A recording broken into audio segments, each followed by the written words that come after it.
A medical breakthrough to tell you about this morning. An already approved chemotherapy drug appears to dramatically reduce the risk of death from cervical cancer. Kristen Allen is at the First Alert Safety Desk. This could change the way that cancer is treated.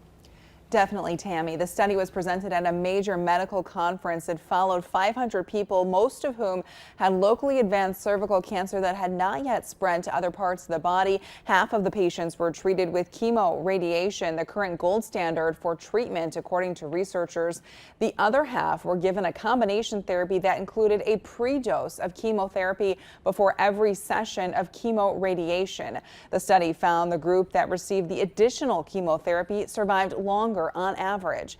After 5 years, 80% of these women were still alive, compared to 72% of those who got the current standard treatment.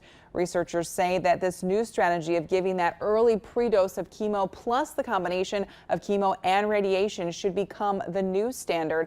However, doctors urge early screening and prevention for this type of cancer, cervical cancer, emphasizing vaccination against the human papillomavirus, or HPV, which most people are exposed to. Coming up in our next half hour, what employers can do to improve the mental health of healthcare workers. Steve?